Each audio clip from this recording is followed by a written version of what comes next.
ወይ ስላልቻልክ ነው አይደል? ስለዚህ ምን ታደርገኛለህ? ከሆነ ጊዜ በኋላ ይመጣል ልምምድ ነው ስልህ እኮ አልጠየቅኩም። እኔ ከሆነ ጊዜ በኋላ የሚለውን እኮ አይደለም የጠየቅኩ። ያነበብከውን መጽሐፍ ጠቁመኝ የሚለውን የጠየቅኩ። ያልጠየቅኩን የጠየቅኩ አስመስለ ከዛን እኔ ስህተት የተናገርኩ ለማስመሰል የምትሞክራትን ፋላሲ ትተዋትና የጠየቅኩ መጽሐፍ ነው ያነበብክበትን መጽሐፍ። ስለዚህ እኔ ይቅርታ ልጠይቅ፣ አንተ መጽሐፉን ጠቁመኝ። ውሸታም ላልኩት እኔ ይቅርታ ጠይቃለሁ። አንብበ ከሆነ መጽሐፉን ጠቁመኝ። ካላነበብክ ደግሞ ሳታነብ አንብብ ያለው በማለት ውሸት አምልሃለሁ ማለት ነው። ስለዚህ እኔ ይቅርታ እንድጠይቅ ያነበብክበትን መጽሐፍ ጠቁመኝ። እሺ ጊዜ ትሰጠኛለህ? አውጥቼ አሳይሃለሁ። አንድ የትኛው ክፍለ ዘመን ላይ እንደጀመረ ላሳይ ይችላሉ። አውጥቼ አሳይሃለሁ። ሲቀጥል ግን መጀመሪያ ላይ በዚህ ርዕስ ለማውራት አላስታውስም። መጀመሪያ እኮ ነግሬሃለሁ። የቱ ጋር እንዳነበብኩኝ አላስታውስም ካልኩ እኮ ይሄ ድፍን ያለ ነገር ውሸታም እንደዚህ አይደለም። ለማንበብ ፈልገው እንኳን ማለት አይቀልም። ፈልገው ማለት አይቀልም። ፈልግና አሳየኝ ማለት አሳየኝ ካልኩ አረቆ አንዴ አሳየኝ ያልኩ ከአንዴም 4-5 ነው ደጋግሜ ማለት ነው። አሳይሃለሁ ማለት ሲኖርብህ አንተ ምንድን ነው ያልከው? ባላነብም ኋላ ዘመን የተጨመረ መሆኑ ግልጽ ነው እያልክ እየደጋገምክ እያወራህ ነበር። አሁን ሲጨንቅ ደግሞ ምን ማለት ጀመርክ? እንደ አሳየኝ ብትለኝ አይሻልም አልክ። አሳየኝማ ብዬሃለሁ። ይሄ እኮ የኔ ትምህርት አይደለም። ያን ያህል እኔ እንትን አይሰጠኝም እኮ። ይሄ እኮ የኔ ትምህርት አይደለም። አልሆነ ለምን አወራኸው? ቅድሚያ ኖ አንተ ስለጠየቀኝ እንጂ እኮ ስዕልን የተመለከተ ነገር እኔ ይህንን ዲቴል የመቆፈር የመፈለግ እንትን የለብኝም። ምክንያቱም በቃ መጽሐፍ ቅዱስ ላይ የለም። እኔ ሶላ ስክሪፕቸራ ነኝ። በቃ መጽሐፍ ቅዱስ ላይ ካለ አልቀበልም። በየትኛውም ጊዜ ጀምር። ያን ያህል እንትን ሊያስብል የሚገባ አይደለም። ካለ አምጣና ስላሴ ታምናለህ? በደንብ ነው። ስላሴ የሚለውን ቃልስ ትጠቀማለህ? እጠቀማለሁ። መጽሐፍ ቅዱስ ላይ አለ? የለም። ከሌለ ለምን ትጠቀማለህ? ምን ያው እኮ የቃላት ጨዋታ ነው እንጂ ምንም ሶስት ማለት ነው አይደል? በግዕዝ ያን ያህል እንትን አይደለም። ይሄ እንትን አይደለም። የሆነ አስተምሮ ምናምን አይደለም እኮ ይሄ እኮ ቃላት ነው። በቃ ቃል ነው። ቃል ሶስት ማለት ነው። ጠይቄ ያለው ወይ ምንድን ነው ብዬ ጠይቄ ያለው ትርጉሙን ጠይቄ ያለው እኮ ይሄ እንትን አይደለም። ለምን ተጠቀምከውን የጠየቅኩ ይሄ እንትን አይደለም አትበለኝ። እንትን የሚባልም ንግግር የለንም። ከሌለ መጽሐፍ ቅዱስ ላይ ለምን ተጠቀምከው? ቃል ነው። ምንም እንትን ችግር የለውም። የሌለውን ቃል ለምን ተጠቀምከው? ሶስትነት ማለት ስለሆነ ምንም ችግር የለውም። ምን ምክንያቱም ስላለ አለ መጽሐፍ ቅዱስ ላይ ኤግዛክት ቃል በቃል ባይጻፍም እኔ ደግሞ ስለተጻፈው ቃል ነው የጠየቅኩ። ስላሴ የሚለው ቃል እሺ፣ መቼ ዘመን ላይ ነው የጀመረው? ወይም በማን ነው የተጀመረው? ቃሉ 200 ምናምን አካባቢ ይመስለኛል። ተርቱሊያን ነው ለመጀመሪያ ጊዜ የተናገረው ይመስለኛል ነው ያልኩት። አምኖ ሹር። በጣም ጥሩ። ስለዚህ ግን ያልተጻፈ እሺ ቴዎፍሎስ ነው ብለው የሚናገሩ ሰዎችም አሉ። ተርቱሊያንም የሚሉ አሉ። እኔ ቴዎፍሎስ የሚለውን ነው እንትን ምለው። ለማንኛውም ችግር የለውም። ተርቱሊያንም ብትለኝ ችግር የለውም። ትክክለኛ ጥቆማ ስለሆነ ማለት ነው። አየህ፣ ትክክል ነገር ስትጠቁመኝ አልነቅፍህም። ነገር ግን መጽሐፍ ቅዱስ ላይ ያልተጻፈ በኋላ ዘመን ላይ የመጣን ነገር እየተጠቀምክ ነው አይደል? አዎ፣ ትምህርቱ ስላለ የሚያፋልስ ነገር የለውማ። የሚያፋልስ ነገር የለውም። በኋላም ዘመን ቢመጣ ችግር የለውም እያልከኝ ነው። የመጽሐፍት ቅኖናን ትቀበላለህ? 66 የሚለው በነገራችን ላይ የሌለ አይደለም፣ አለ። ቃሉን ከሆነ ጊዜ በኋላ ይምጣ እንጂ ያለ ነው። ትምህርቱ ያለ ነው። ስለ ትምህርቱ አላወራውም። ትምህርቱ አዎ ያለ ነው። እሱን አልጠየኩም። ቃሉን ነበር አስቀድሜ ስጠይቅህ ቃሉ ብዬ ነው የጠየቅኩ እና አሁን የጠየቅኩህን መልስልኝ። የመጽሐፍትን ቅኖና ትቀበላለህ? 66 ብለህ? አዎ እቀበላለሁ። እሺ፣ በየትኛው ዘመን ላይ ነው የተቀነነው 66 የሚለው?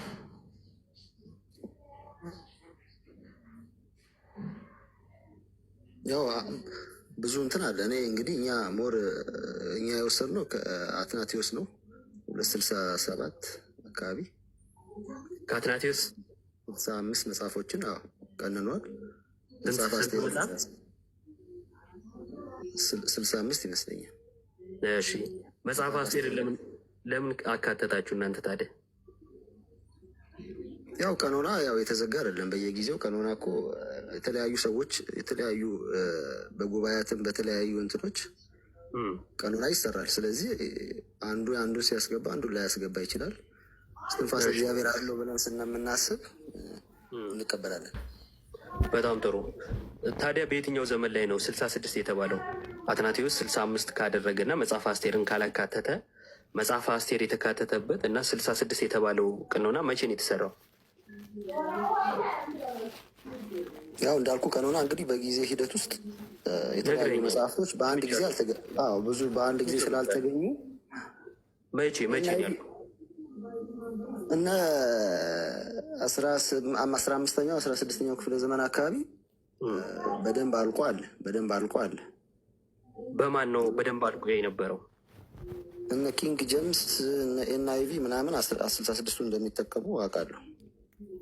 እሺ ቀኖና ናቸው ወይስ የመጽሐፍት እትም? ቆይ አንዴ፣ የመጽሐፍት ቀኖና ናቸው ወይስ የመጽሐፍት እትም ናቸው? እነሱ እትም ናቸው።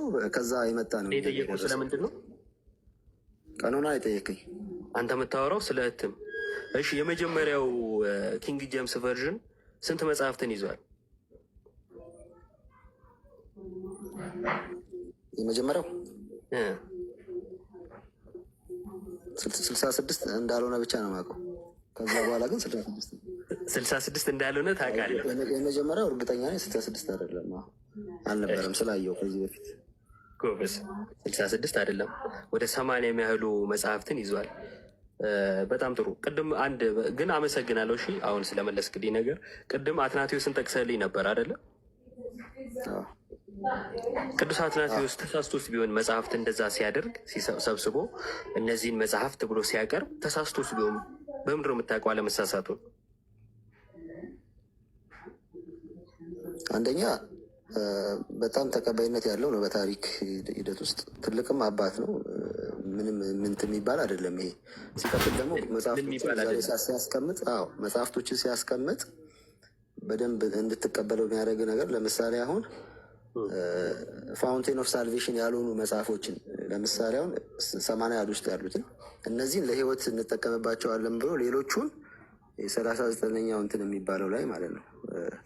ሌሎቹን ደግሞ እነዚህን ግን እንደ ምንድን ነው ለህይወታችን እንደሚጠቅሙ ምንድን ነው እንደ ተጨማሪ እንትኖች ለፐርሰናል ላይፍ ይጠቅማሉ ብሎ አስቀምጧቸዋል። ስለዚህ እንደዚህ አይነት ሁለቱንም አንግል ላለመሳሳቱ ማስረጃ ነው እንደሱ ማለት ነው። አሁን ሁለቱንም ማሳየቱ መዝሙር አንዴ እንደዛ ማለቱ አትናቴዎስ ላለመሳሳቱ ማስረጃ ይሆናል።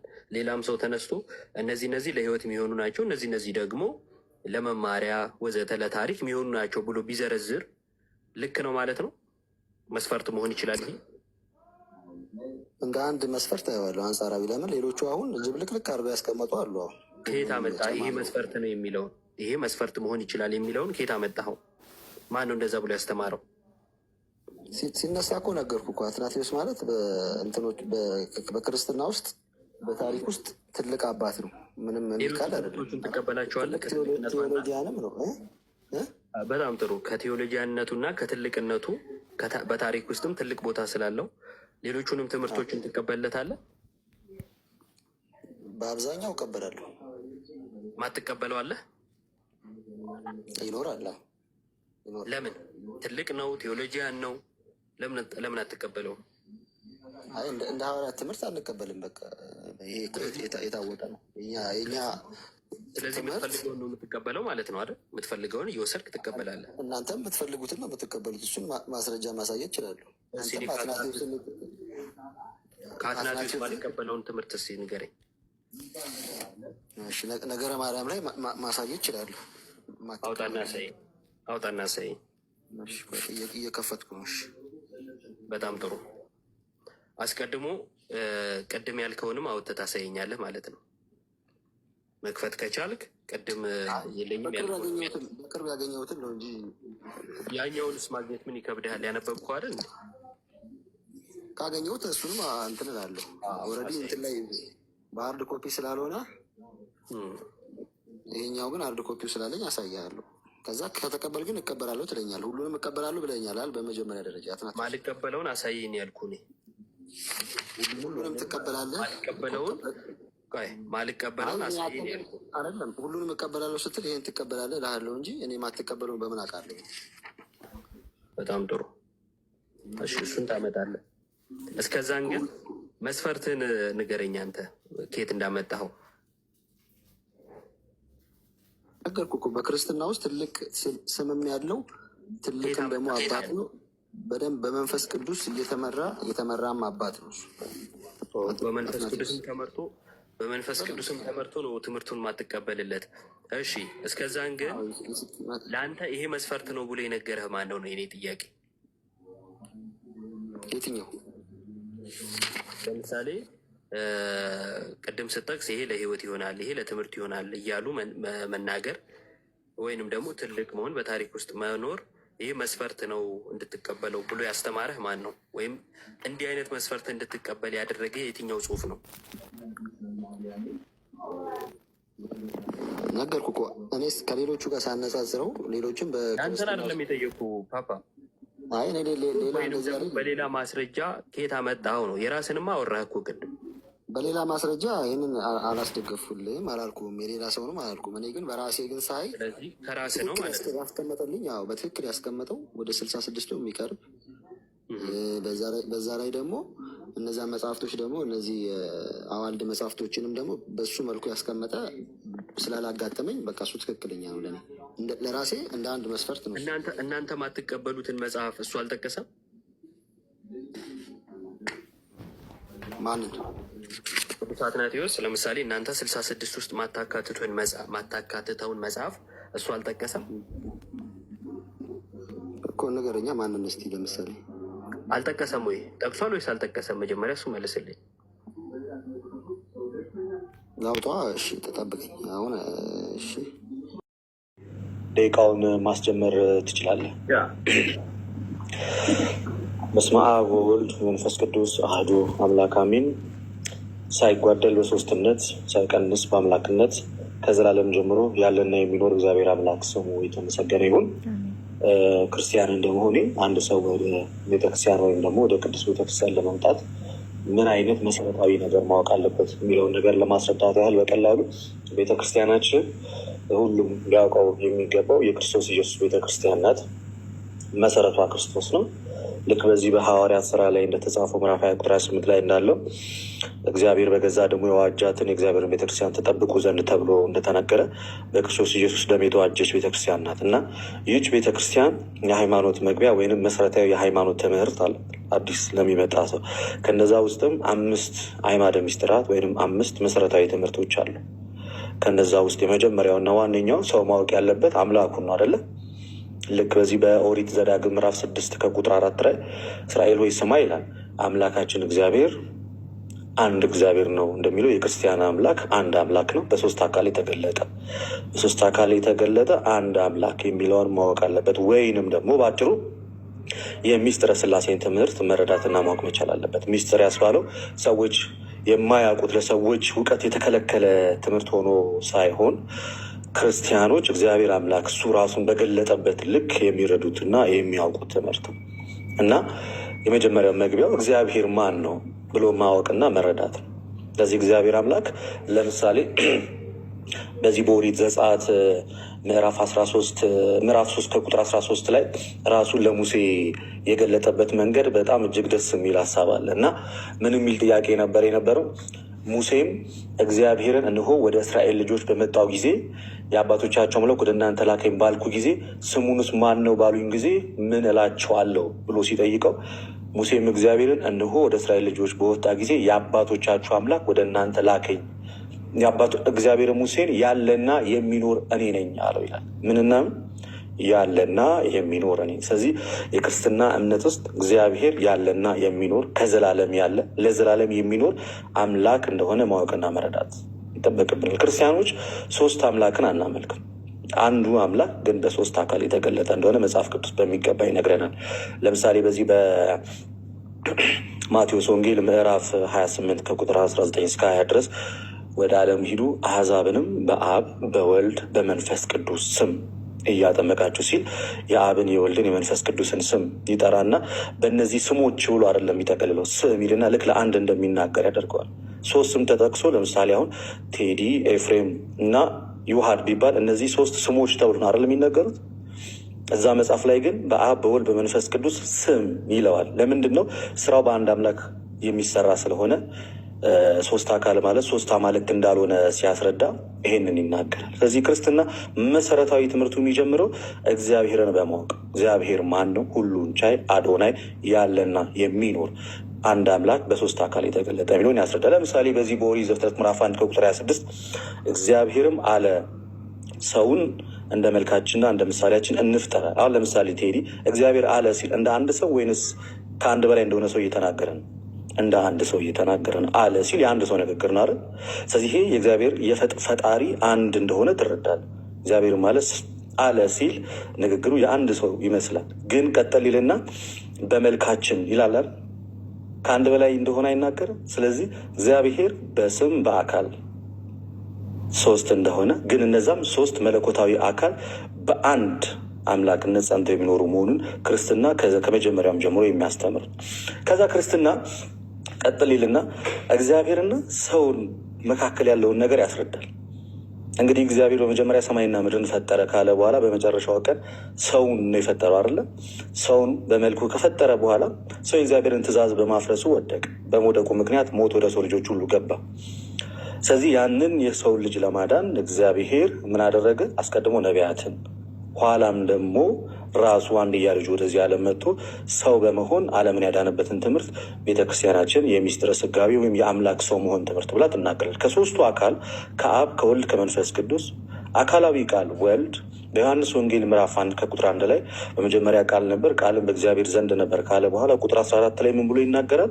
ቃልም ስጋ ሆነ ሲል ከ3ቱ አካል አንዱ ወልድ የእግዚአብሔር ልጅ እርሱ ሰው እንደሆነና የሰው ልጆችን ሁሉም ወደ ዘላለም ሕይወት እንዳመጣቸው ይህ የክርስትና መሰረታዊ ትምህርት ነው። የሚስጥረ ስላሴን ከተረዳን በኋላ አንድ አምላክ በ3 አካል የሚለውን ጽኑ ትምህርት ካወቅን በኋላ ቀጣዩ የሚቀጥለው ዋነኛ ነገር የምንረዳው ምንድን ነው ማለት ነው?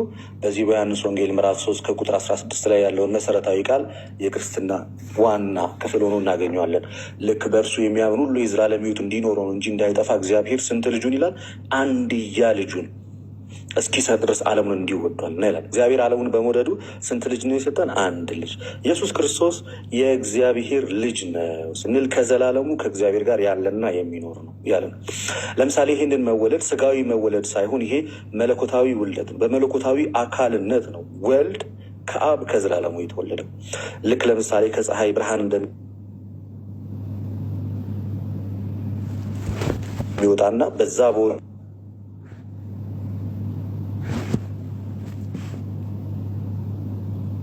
ትምህርት በቤተክርስቲያናችን እጅግ የጸና ትምህርት ልክ ክርስቶስ በስጋ እንደመጣ የማይታመን መንፈስ ሁሉ ከእግዚአብሔር አይደለም እንደሚል ክርስቶስ በስጋ እንደመጣ የሚያምን ግን ይህ ከእግዚአብሔርም ነው መንፈሱም ማለት ነው። ስለዚህ አምላክ አንድያ ልጁ ከዘላለሙ ከእርሱ ጋር ያለውን ልኮታል።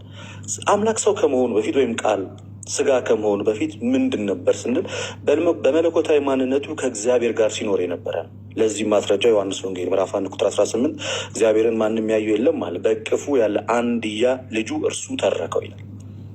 አንድያ ልጁ እርሱ ተረከው። ሌላኛውም የሰው ልጆችን ለማዳን በመስቀል ላይ የዋለውን አምላክ መዳኑን በምን እናገኛለን? ይሄ የክርስትና ደግሞ እጅግ ጽኑና መሰረታዊ ትምህርት የመዳን ትምህርታችን። እኔ እንደምታውቀው ሰዎች ሁሉ በአዳም ምክንያት ሞትን እንደተቀበልን ሮሜ ምዕራፍ 5 ከቁጥር 14 ጀምሮ ይናገራል። ሁሉ በቃ በአዳም እንደሞትን ማለት ሞት በአንዱ በአዳም እንደገባ ህይወት ደግሞ በክርስቶስ ኢየሱስ እንደሆነ ያንን ህይወት እንዴት እናገኘዋለን የሚለውን እኛ ክርስቲያኖች ወይም ኦርቶዶክሳውያን ክርስቲያኖች ምን ብለን እናምናለን? የሰው ልጆች በስራቸው ሳይሆን በኢየሱስ ክርስቶስ ሞት። ለምንድነው ክርስቶስ ሊሞት ያስፈለገው ከተባለ የእኛን ሞት ለማስወገድ። የመጽሐፍ ቅዱስ ጥቅስ ለመጥቀስ ያህል በዚህ በዕብራውያን መልእክት ምዕራፍ 2 ላይ ሐዋርያው ቅዱስ ጳውሎስ እንደዚህ ብሎ ይናገራል። በዕብራውያን መልእክቱ ምዕራፍ 2 ከቁጥር 14 እስከ 15 ላይ ለምን አምላክ ሰው እንደሆነና ምን እንደሆነ ሲናገር እንደዚህ ይላል። እንግዲህ ይላል ልጆቹ በስጋና በደም ስለሚካፈሉ እርሱ ደግሞ በሞት ላይ ስልጣን ያለውን በምን እንዲሽር? በሞቱ እንዲሽር። ሰው በአዳም ምክንያት የመጣበትን ሞት በራሱ አቅም መሻር አልቻለም። ስለዚህ ሞትን የሚያሸንፍ አምላክ ነው። አምላክ ደግሞ በባህሪው የሚሞት አይደለም። የሚሞት ስላልሆነ የሚሞተውን የእኛን ስጋ የራሱ ገንዘብ አደረገና ሞትን በአምላካዊ ኃይሉ ድል እንዳደረገው እናውቃለን። እንዲህ ይላል፣ ሞትን በሞቱ እንዲሽር ይላል። ይኸውም ዲያብሎስ ነው። በሕይወታቸው ሁሉ ስለ ሞት ፍርሃት በባርነት ታሰሩት የነበሩት ሁሉ ነፃ እንዲያወጣ በስጋና በደም እንዲሁ ተካፈለ ይላል። ቀጣዩን ዮሐድ ስለሚቀጥለው ምንም ችግር ጠቅላላ ስናደርገው የክርስትና ትምህርት እግዚአብሔር አምላክ ያለና የሚኖር ከዘላለሙ ያለ ከዛ ደግሞ የጠፋውን የሰው ልጅ ለማዳን በስጋ የተገለጠ አምላክ ያም በስጋ የተገለጠ አምላክ ዓለምን ያዳነ ያንን ድነት ደግሞ የሰው ልጆች ተካፍለው በክርስቶስ ኢየሱስ አምኖ በአብ በወልድ በመንፈስ ቅዱስም ተጠምቀው የእግዚአብሔር ልጆች የሚሆኑበትና የልጅነት ስልጣን ተቀብለው እግዚአብሔርን አባት ብለው የሚያምኑበት እምነት ነው ባጭሩ። ልክ ሮሜ ምዕራፍ 8 ቁጥር 17 ላይ አባ ብለን የምንጮህበትን ልጅነትን መንፈስ እንደተቀበልን እና ልጆች ከሆንን ደግሞ ወራሾችም ጭምር እንደሆነ ይነግረናል። ማለት የእግዚአብሔር ወራሾች ልጅነትን የማግኘት እምነት ወይም የመዳን እምነት በአጭሩ ክርስትና ነው ማለት ነው። ቴንኪው ልደታችን። ብዙዎቻችሁ ቪዲዮ ቢከፍቱ ትላላችሁ። ሁሉንም ጥያቄ በመጀመሪያ ሶርሶቹን ሳቀርብ ማስረጃ ወይም ደግሞ ቪዲዮ ክፈት ምናምን ብሎኛል። እሱን ከፍቼ አሳያለሁ። ያቀረብከው ማስተባበያ ግን እውነት ለመናገር ያስተዛዝባል። ቢያንስ አረብኛው እንኳን አላቀረብክም ብትል ሶርስ ኮት አድርጌ ነው የተናገርኩት። ስለዚህ ሶርሱን ገብተህ አረብኛውን ማንበብና ማስረዳት የአንተ ግዴታ ነበረ። ዘ ኦንሊ ወይ ዩቱዝ ምን አድርጋል? አረብኛ አላመጣም ብሏል። ባይዘው እዚህ የከፈትኩት ዌብሳይት ላይ የእኔ ትርጉም አይደለም የሙስሊም ስኮላሮች ትርጉም ነው ኦኬ የከፈትኩት ማለት ነው። እና ደግሞ ዝቅ ብትል እዛው ምን አለ አረብኛው ደግሞ አለ ማለት ነው፣ ማግኘት ይቻላል። ኤንዌይስ ግን ምክንያቱ ያንን መመለስ ስለማይቻል ነው ብዬ ተረዳሁኝ። እኔ ሰውም እንደዛ ብለው ይረዳል ብዬ አስባለሁ። ኤንዌይስ ግን ስንት ጥያቄዎች ጠይቄ ነበረ? ወደ 4 የሚያክለው ጥያቄ። ከአራቱ ግን አንዱም አልተነካም። አንዱ ምንድነው አይሁዳውያን ዑዘይር የሚባል የአላህ ልጅን ያመልኩ ነበር ወይ የሚል ጥያቄ ነው። ምንም አልተነካም ማለት ነው። ይኸው በሐዲሶቻቸው አሁን በቁርአን ሱራ 9:30 ብዬ ነው የጠቀስኩት ማለት ነው። ኦኬ እዝራ ኢብኑላህ ብለውን ያመልኩ እንደነበረ ቁርአኑ ተናገረ። ሐዲሳቸው መሐመድ ራሱ ግን ሲያብራራው ምን ብሎ ተናገረ? ቡኻሪ 4581 ላይ መጨረሻ በትንሣኤ ቀን ማለት ነው the Jews will be called upon and it will be said to them አይሁዶች በተሰበሰቡበት ቦታ ማለት ነው who do you use to worship ይባላሉ። ማንን ነበር ስታመልኩ የነበራችሁት ይባላሉ። they will say እነሱም ምን ይላሉ? we use to worship እዝራ ታያቸዋል። እዝራ the son of Allah አሉ። ይሄ በጣም ትልቅ ስህተትም ሐሰትም ነው። ኦኬ ስህተትም ሐሰትም ነው። ይሄ ቁርአንም ሐዲስም ላይ የተነገረ ነገር ነው። ይሄ ባይዘው ቁርአን አንድ ስህተት እንኳን ቢገኝበት ሐሰተኛ መሆኑ ታውቃላችሁ ብሎ ተናግሮ ነበር። በራሱ አንደበት ሐሰተኝነቱ በዚህ ማረጋገጥ ይቻላል። ኦኬ በራሱ መስፈርት ማለት ነው። ስለዚህ አይሁዶች የትም ቦታ እዝራ የሚባል የአላህ ልጅ እሱን እናመልካለን ብለው ተናግረው አያውቁም። ስለዚህ ምንም መልስ አልተሰጠን ማለት ነው። ሁለተኛው ይሄ ፕሪደስቲኔሽን ወይም ደግሞ ሰው ራሱ አዳም ራሱ ከገነት የወደቀበት ምክንያት ምንድን ነው ብዬ ነበረ። ቅድመ ውሳኔ ነው። በቃ በአዳም ጥፋት ምክንያት በእስልምና ወጣ የሚባል ነገር የለም። ታዲያ በማን ነው? በአላህ ቅድመ ውሳኔ ምክንያት ነው። ቢፎር ማይ ክሬሽን ነው የሚለው it is predestined ወይም ደግሞ አስቀድሞ የተወሰነብኝ ነው። on my faith before my creation ነው። በቃ አስቀድሞ ከመፍጠሩ በፊት በቃ ከገነት አባርረዋለሁ፣ ዕፀ በለስን አስበላዋለሁ ይወጣል የሚል እቅድ አቅዶ ነው የሚፈጥረው ማለት ነው። ዘን ያንን እቅዱ ምን ሆነ ማለት ነው? ተፈጸመ። ስለዚህ ለገረ ድህነት ራሱ ሊያብራሩ የማይችሉበት ዋናው ምክንያት ኦልሬዲ ራሱ ፕሬዲስቲንድ ስላደረገው ነው ማለት ነው። ይሄ ለህፃናትም ጭምር ባይዘው እንደዛ ነው። ወይም ለገነት ብለው ይፈጥራቸዋል ወይም ደግሞ ለሲኦል ብለው ነው የሚፈጠረው። ሰው በነፃ ፈቃድ የሚባል ትምህርት የለም። ሰው ወዶ ፈቅዶ እስልምና ሊከተል ክርስትና ሊከተል ይችላል የሚባል ትምህርት አለ? የለም። ህፃናት እንኳን ሲሞቱ ምንድነው ወይም አስቀድሞ ካፊር ወይም ደግሞ የማያምኑ ተደርገው ተፈጥረዋል ወይም ደግሞ የሚያምኑ ተደርገው ነው የሚፈጠሩት። ማስረጃ ሱነን አቢ ዳውድ 4706 ላይ ምን ይላል? I hear the messenger of Allah explaining the verse as for the youth his parents were peoples of faith he was created in Firah the day when he was created ይላል። አንድ አልኸድር የሚባል ነብይ ያላቸው በሙስሊሞች እና የሆነ ህፃን ልጅ ገና በህፃንነቱ ገድሎታል እና ለምንድን ነው የገደለው ተብሎ መሐመድ ሲጠየቅ አላህ ገና በእናቱ ማህፀን ሳለ ካፊር ከሃዲ አድርጎ ፈጥሮት ነበረ ለዛ ነው የገደለው ብሎ ያብራራል ማለት ኦኬ ከሃዲ አድርጎ ስለፈጠረው ለዛ ነው የተገደለው ይላል። ስለዚህ ህፃናት እንኳን ቢሞቱ የት ይግቡ ተብሎ በእስልምና ቢጠየቅ አይታወቅም። መሐመድ ራሱ ይህን ተጠይቀው አይታወቅም። አላህ በማህፀን ሳለ ለገነት ይሁን ለሲኦል ይሁን ለምን እንደፈጠረው ስለማናቅ ወደዚህ ነው የሚገባው ብለን አንናገርም ብሎ ተናግረዋል ማለት። ስለዚህ ነገረ ድህነት የለም ሲባል እንደው እስልምና በሰብክ ባሰብክ ምንም ለውጥ የለው። ኦኬ ወደ ክርስትና ሐሳብ ልምጣ። ብዙ ነገሮች ስላልተመለሱ ማለት ነው። ጌታችን መድኃኒታችን ኢየሱስ ክርስቶስ በመጽሐፍ ቅዱስ በምልአት ኢንታየርሊ አምላክነቱ ተገልጿል። ከዮሐንስ 1:1 ጀምሮ ማለት ነው። ቅድመ ህላዌው በመጀመሪያ ቃል ነበረ፣ ቃልም በእግዚአብሔር ዘንድ ነበረ፣ ቃል ራሱ እግዚአብሔር ነበረ ይልና ቃልም ስጋ ሆነ ይላል። ቃልም ስጋ ሆነ ማለት ጸጋና ተመልቶ በእኛም አደረ ይላል። ያ እግዚአብሔር የሆነው ሰዎችን ለማዳን ስጋ ሆኖ በእኛ አደረ ይልና አንድ ልጅ በአባቱ ዘንድ ያለውን ክብሩን እሱን አየን ይላል። በጣም የሚደንቅ ነው። በአባቱ ዘንድ የነበረው ክብሩ ያየነው ቃል ስጋ ሲሆን ነው ይለናል። አንደኛ ጢሞቴዎስ ምዕራፍ 3 ከቁጥር 16 ሐዋርያው ቅዱስ ጳውሎስ ምን ይላል? እግዚአብሔርን የመምሰል ምስጢር ያለ ጥርጥር ታላቅ ነው ይልና ለመላእክት የታየ ኦኬ በስጋ የተገለጠ ይላል። መላእክት እንኳን ያዩት ያንን ድንቅ አምላክ ምን ካለ በኋላ ነው? በስጋ ከተገለጠ በኋላ። ለዛ ነው ፈጣሪ ራሱን ካልገለጠ በስተቀር ፍጥረት ተመራምረው ሊደርስበት አይቻልም። መላእክት እንኳን አልደረሱበትም። ስለዚህ በስጋ ሲገለጥ ታየ። ቅዱስ ዮሐንስ በረከቱ ይደርብንና ይህንን ቃል ሲገለጥ ምን ብሎ ተናገረ? ያ ከጥንት የነበረው ሕይወት የሚሰጠው አምላክ ሲገለጥ አየነው፣ ዳሰስነው ብሎ ተናገረ። የት? አንደኛ ዮሐንስ ምዕራፍ 1 ከቁጥር 1 ላይ ስለ ሕይወት ቃል ከመጀመሪያ የነበረውንና የሰማነውን በዓይኖቻችንም ያየነውን የተመለከትነውን እጆቻችንም የዳሰሱትን እናወራላችኋል። ክርስትና መሰረቱ ባይዘወይ በእውነት ላይ የተመሰረተ ነው። ሐዋርያቶቹ አይተው ያረጋገጡትን አምላክ ነው የሰበኩት። ለዛ አምላክም ሕይወታቸው እስከ ማሳለፍ ድረስ ሰጠውታል። ለዛ ነው እኛ የምንሰብከው አለ ያየነውን በጆሮአችን የሰማነውን የዳሰስነውን አምላክ ነው አለ ማ ቅዱስ ዮሐንስ። ይቀጥላል። ሕይወት ተገለጠ አይተንማል እንመሰክርማለን አለ። ያየነውን ሕይወት ነው ምን መሰክረዋል። ከአብ ዘንድ የነበረውን ለእኛም የተገለጠውን የዘላለም ሕይወት እናወራላችኋለን። በቃ የዘላለም ሕይወት የነበረው ከአብ ዘንድ የነበረውን እሱ ጌታ ተገልጧል። ስለዚህ ስላየነው እንሰብካችኋለን፣ እንመሰክራለናል። ስለዚህ ሕይወት ሐዋርያቶቹ ሁሉም ሕይወታቸውን አሳልፈው ሰጥተዋል። ይህንን ያዩትን እውነት በአደባባይ ሲመሰክሩ ሁሉም በሰማዕትነት አልፈዋል። ኦኬ እንደውም አንዳንድ ክርስቲያኖች ኤቲስቶች ላይ ክርስቲያኖች የሚያነሱት አርጊመንት ይሉና ክርስቶስ ሳይነሳ እንደተነሳ አስመስለው ራሳቸውን አሳልፈው ሰጡ የሚባል አርጊመንት ምን ያክል ሞኝነት ነው ይል። ኦኬ ላላዩት እውነት ሐዋርያቶቹ አሳልፈው ራሳቸውን አልሰጡም። ራሳቸውን አሳልፈው የሰጡት ላዩት፣ ለዳሰሱት፣ ለቀመሱት እውነት ነው። ስለዚህ እኛ ክርስቲያኖች የትንሣኤያችን በኩር የሆነው ጌታ አይተን ሰምተን ዳሰን እንጂ በማይጨበጥ ተስፋ ኦኬ ልክ እንደ እስልምናው ማለት ነው። በገነት ስትሄድ ጡቷ ጉቸማ የሆነ ጉች ያለ ጡት ያላቸው ሴቶች ይጠብቁናል ብለን በክርስትና ትምህርት አንቀበልም። እንደዚህ አይነት ትምህርት የለንም። ታዲያ ምንድነው ተስፋ የምናደርገው? ስለኛ ዋጋ የከፈለውን ጌታ ከእርሱ ጋር በአንድነት በህብረት ለዘላለም እንኖራለን። ተስፋችን ባይዘው ዘላለማዊ የሆነ አምላክ ስለሆነ ነው። ዘላለማውያን እንሆናለን ብለን ተስፋ የምናደርገው።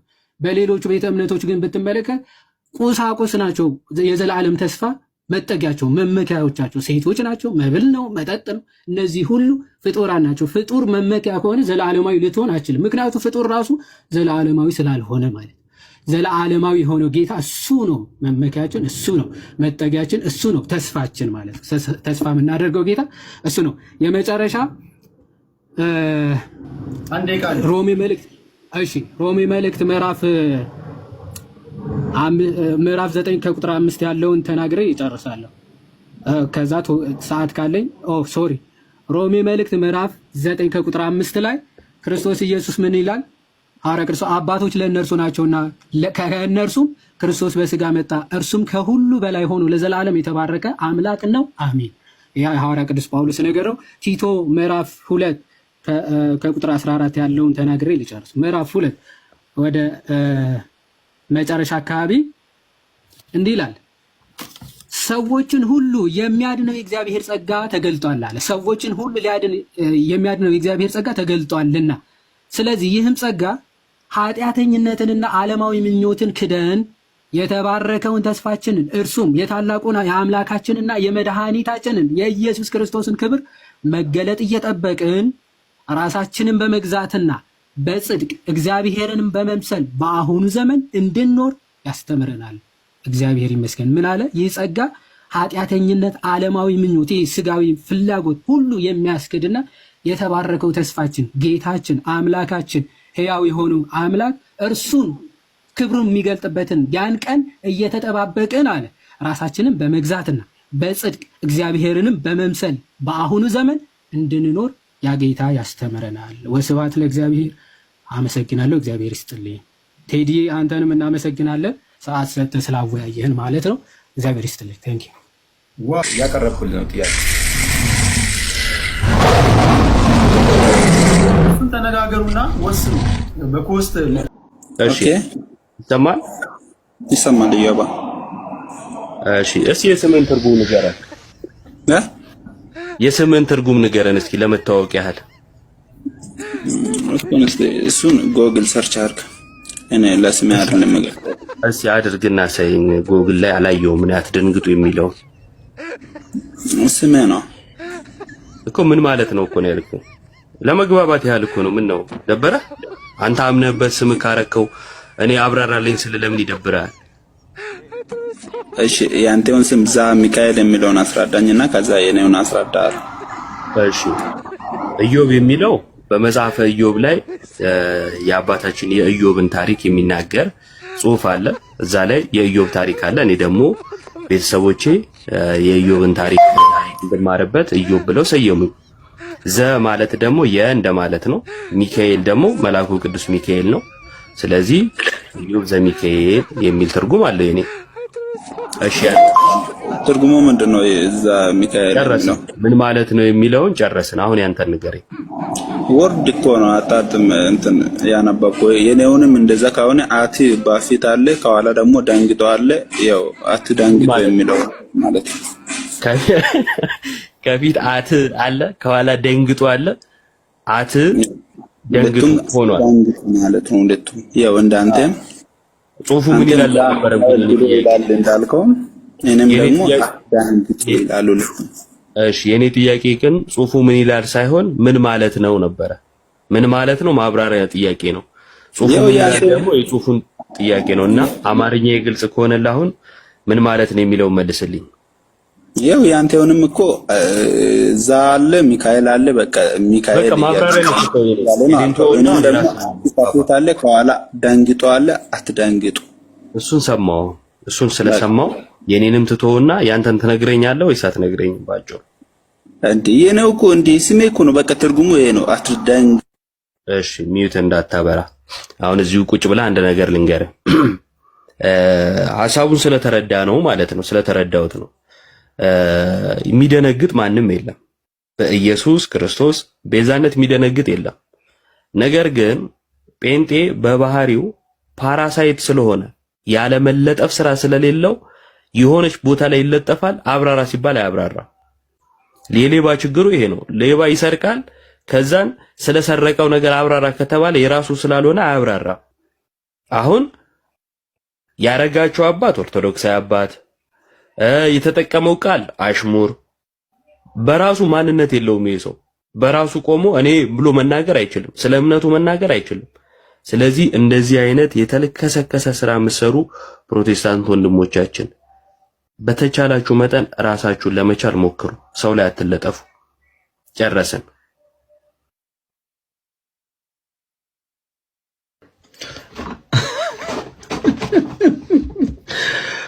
ዛሬ